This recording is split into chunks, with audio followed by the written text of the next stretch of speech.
राजा राम जय जय राम जय श्री राम।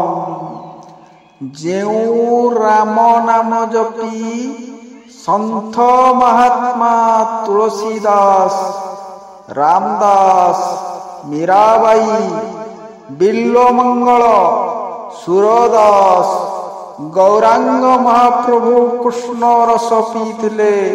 नरसिंह मेहता आदि अनेक महात्मा जप द्वारा सिद्धि लाभ करथिले। राम नाम हेउ अबा कृष्ण नाम हेउ किबा नारायण बा जेउ कोनोसी इष्ट देवता, हिंदू देवता हो बा जे कोनोसी देवादेवींकर नाम जपी 33 कोटी देवादेवी आम हिंदू धर्म रे जेते देवादेवी अछंती जे कोनोसी इष्ट देवଙ୍କ नाम जदि हृदय पद्मरो एक प्रेम स्वर रे जपा जाय तेबे एही तुलसीदास, रामदास, मीराबाई, बिल्वमंगल, सुरदास, गौरांग महाप्रभु, नरसिंह मेहता आदि भली महात्मांक भली जप करी सिद्धि लाभ करी परिबे। सेमाने जप द्वारा भगवत दर्शन मध्य करि परिथिले। तेणु तुम्भे माने मध्य सही करी सफलता लाभ करि परिबो।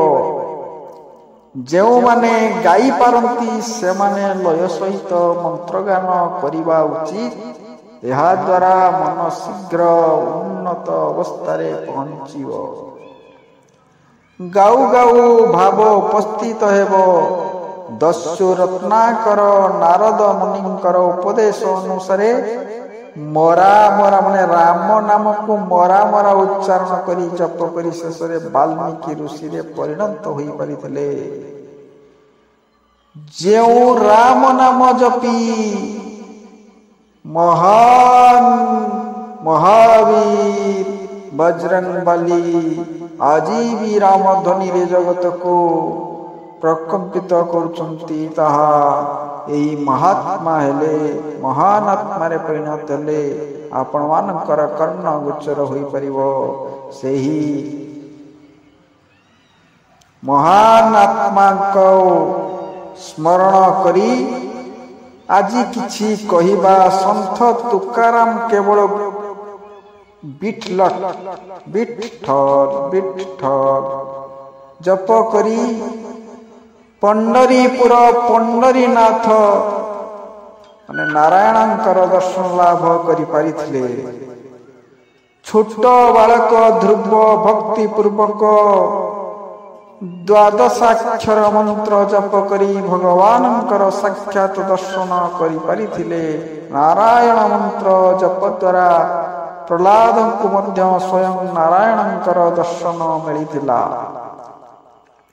शिवाजींकर गुरु समर्थ रामदास श्री राम जय जय राम एही मंत्र 13 कोटी बार जप करी सिद्ध महात्मा हुई पारिथिले। प्रिय बंधुगण, हे भक्त प्रेम समाज राम नाम प्रेमी कृष्ण नाम प्रेमी तुमे माने काहे की बा सिद्ध महात्मा न होई परिबो। एही कली युग रे भगवत प्राप्ति खूब कम समय मध्य रे हुई पारे। यह संपूर्ण भगवानंकर कृपा उपरे निर्भर करे। एहा पाई तुमको अधिक तपस्या करबाको पड़िबो नाही। प्राचीन कालर तथा अनुजाई 1000 वर्ष पर्यंत तुमको एक पादरे ठिया हुई तपस्या करबाको पड़िबो नाही। जे कोनसी मंत्र रे मन को शुद्ध एवं निर्मल करिवार अलौकिक शक्ति निहित अछि। जप करिवा बेले मन अंतर्मुख होई जाय। वासना आदि इच्छार मूल बीज स्वरूप अटे जे कि इच्छा शक्ति को संचालित करे। एहा को गुप्त वृत्ति मध्य कहा जाय। ମନ୍ତ୍ର ଜପ ସଂକଳ୍ପର ବେଗକୁ ବନ୍ଦ କରିଦିଏ, ମନକୁ ସ୍ଥିର କରେ। ମନ ସୂତ୍ର ସଦୃଶ୍ୟ ସୂକ୍ଷ୍ମ ହୋଇଯାଏ ଏବଂ ସତ୍ୱ ଗୁଣ ଦ୍ୱାରା ପୂର୍ଣ୍ଣ ହୋଇଯାଏ। ଏହା ଫଳରେ ଶାନ୍ତି, ପବିତ୍ରତା ଏବଂ ଶକ୍ତି ସ୍ୱୟଂ ସଞ୍ଚାରିତ ହୁଏ ତଥା ଇଚ୍ଛାଶକ୍ତି ମଧ୍ୟ ପ୍ରବଳ ହୁଏ।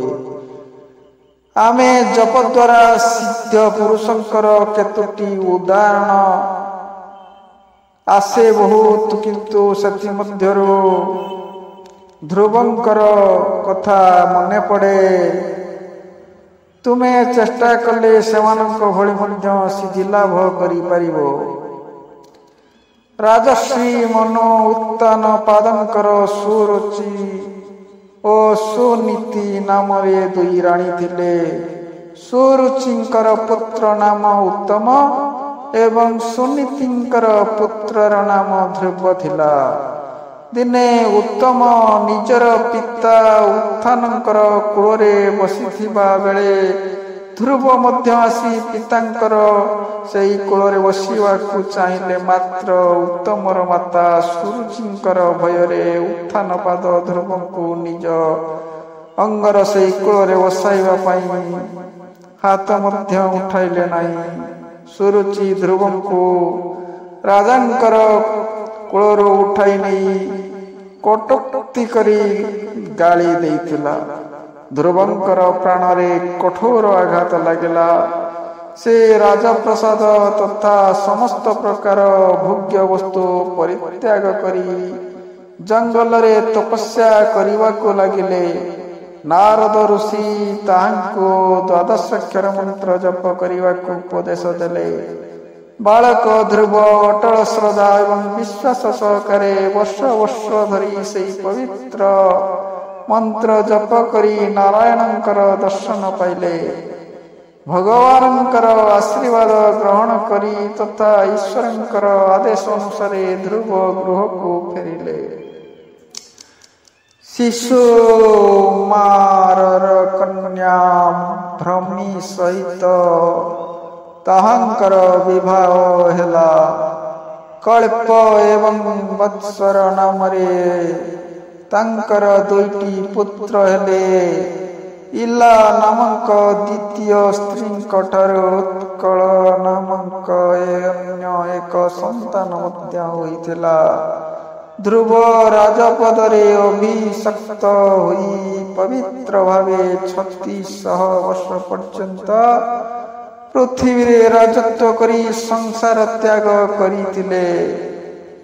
ଶେଷରେ ଧ୍ରୁବାନନ୍ଦ ଏବଂ ସନନ୍ଦ ନାମକ ଦୁଇ ଜଣ ବିଷ୍ଣୁ ପାର୍ଷଦଙ୍କ ସହିତ ସେ ଅକ୍ଷୟ ବିଷ୍ଣୁ ଲୋକକୁ ଯାତ୍ରା କଲେ।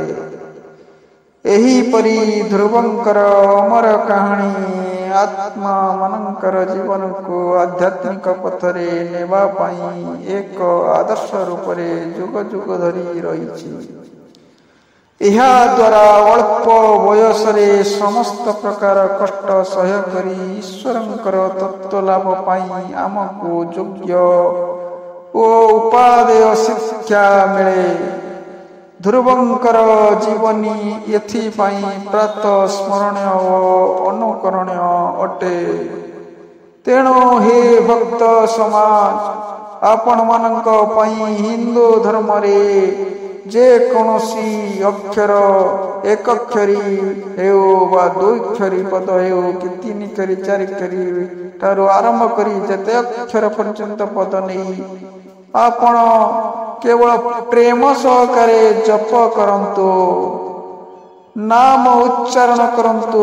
ହୃଦୟରୁ ନାମ ଉଚ୍ଚାରଣ ହେଉ, ମନର ପ୍ରେମ ରସରେ ତାହା ଗଙ୍ଗା ଜଳ ପରି ପବିତ୍ର ହେଉ। ଆପଣମାନଙ୍କୁ ନିଶ୍ଚିନ୍ତ ହରି କୃପା ହେବ। ସେଥିପାଇଁ ମହାତ୍ମା ଗାନ୍ଧୀଙ୍କର ମୁଖରେ ଥିଲା ରଘୁପତି ରାଘବ ରାଜା ରାମ, ପତିତ ପାବନ ସୀତାରାମ। ସେହିପରି ତୁଳସୀ ଦାସଙ୍କର ମୁଖରେ ରାମ ନାମ ପ୍ରତିଧ୍ୱନିତ ଓ ପ୍ରକମ୍ପିତ ହେଉଥିଲା ତାଙ୍କ ହୃଦୟର। ଯେ ପ୍ରତି ମୁହୂର୍ତ୍ତରେ ରାମ ନାମ ହିଁ ପ୍ରତିଧ୍ୱନିତ ହେଉଥିଲା। ସେ ସର୍ବଦା ରାମ ରସ ପିଉଥିଲେ, ରାମ ପ୍ରେମରେ ମହୁଥିଲେ। ସେହିପରି କବିର ତୁକାରାମ ଭଳି ଅନେକ ସନ୍ଥ ମହାତ୍ମା ରାମରସ ପାନ କରି ସଂସାରକୁ ଯେଉଁ ରାମରସର ନାମ ମହତ୍ଵ ଦେଇଛନ୍ତି। ହେ ପ୍ରାଣ ପ୍ରେମୀ, କୃଷ୍ଣ ପ୍ରେମୀ, ନାରାୟଣ ପ୍ରେମୀ, ଶକ୍ତି ପ୍ରେମୀ, ଶିବ ପ୍ରେମୀ, ଆପଣମାନେ ସେହି ନାମରସ ପାନ କରନ୍ତୁ। ଆପଣମାନଙ୍କ ପାଇଁ ବିସ୍ତୀର୍ଣ୍ଣ ଭାବରେ ନାମର ସାଗର ବହୁଅଛି।